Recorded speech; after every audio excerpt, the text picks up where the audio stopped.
آج ہم Peshawar high court کے ایک اہم فیصلے پر بات کر رہے ہیں۔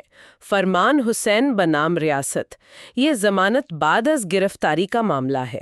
جی بالکل، اور یہ کیس خاص طور پر دلچسپ ہے کیونکہ یہ بظاہر ایک چیک ڈسونر یعنی سیکشن 489 کا کیس تھا، لیکن اس میں ضمانت مسترد ہو گئی۔ ہاں، یہی بات قابل غور ہے۔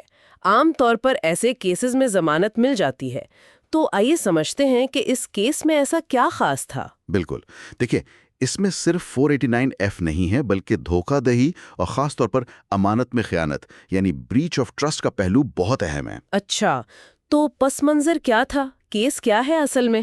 اصل میں ملزم فرمان حسین صاحب وہ کوہاٹ کے گیرزن کیڈٹ کالج میں تھے، سابق ڈائریکٹر فائنانس۔ او، ڈائریکٹر فائنانس، ٹھیک۔ جی، اور ان پر الزام لگا کہ انہوں نے کالج کے اکاؤنٹ سے کافی بڑی رقم تقریباً 3,75,00,000 روپے وہ غبن کیے ہیں۔ 4.25 کروڑ؟ یہ تو بہت بڑی رقم ہے۔ جی ہاں، اور اس پر پھر باقاعدہ محکمانہ انکوائری بھی ہوئی۔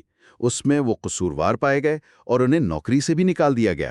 اچھا۔ اسی دوران انہوں نے ایک طرح سے یقین دہانی کروائی کہ وہ پیسے واپس کر دیں گے، اور کالج پرنسپل حامد جمیل خان صاحب ان کو کچھ چیکس دیے۔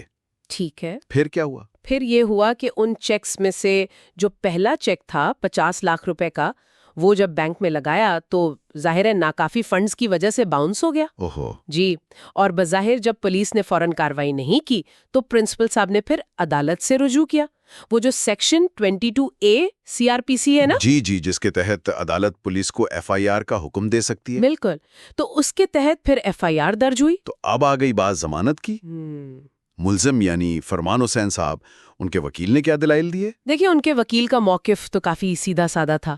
انہوں نے کہا جی کہ سیکشن 489F کی سزا زیادہ سے زیادہ 3 سال ہے۔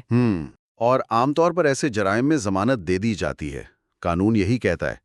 انہوں نے کچھ کیس لاز کا حوالہ بھی دیا، جیسے کیس عبدالصبور بنام ریاست کا ذکر کیا۔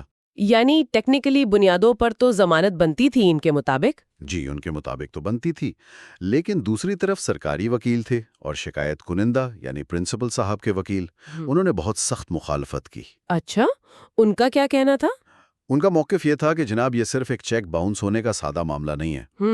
ملزم ایک بہت ذمہ دار عہدے پر تھا، ڈائریکٹر فائنانس، اور اس نے ادارے کے آپ سوچیں 4.25 کروڑ روپے جو طلباء کی فیسیں وغیرہ تھیں، جی ان میں مبینہ طور پر خیانت کی ہے۔ یہ تو اعتماد کا سنگین غلط استعمال ہے، کرمنل بریچ آف ٹرسٹ۔ اچھا، تو انہوں نے 489F کے ساتھ ساتھ دوسرے سیکشنز کا بھی اندیا دیا؟ بالکل، انہوں نے کہا کہ یہ سیکشن 408 PPC کے زمرے میں بھی آ سکتا ہے، یعنی کلرک یا ملازم کی طرف سے امانت میں خیانت، اور انہوں نے اس حلف نامے کا بھی ذکر کیا جو ملزم نے دیا تھا رقم واپسی کے لیے۔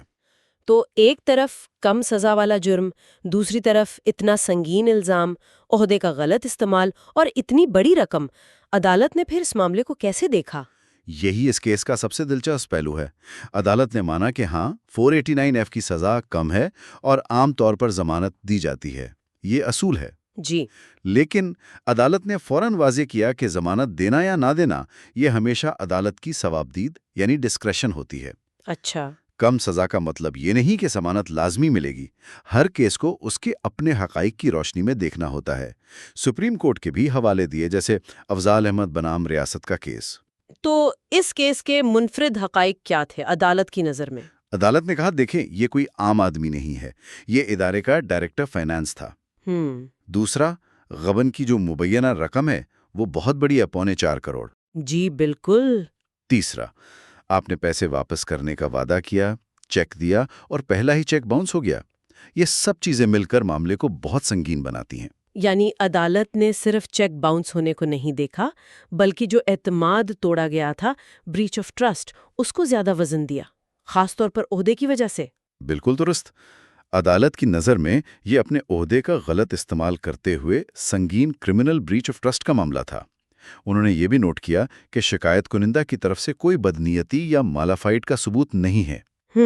تو ان ساری وجوہات کی بنا پر عدالت اس نتیجے پر پہنچی کہ ملزم اس رعایت یعنی ضمانت کا مستحق نہیں ہے اور درخواست مسترد کر دی۔ یہ تو واقعی ایک اہم فیصلہ ہے۔ اس سے کیا اہم نکات نکلتے ہیں وکلا کے لیے یا عام لوگوں کے لیے؟ دیکھیے،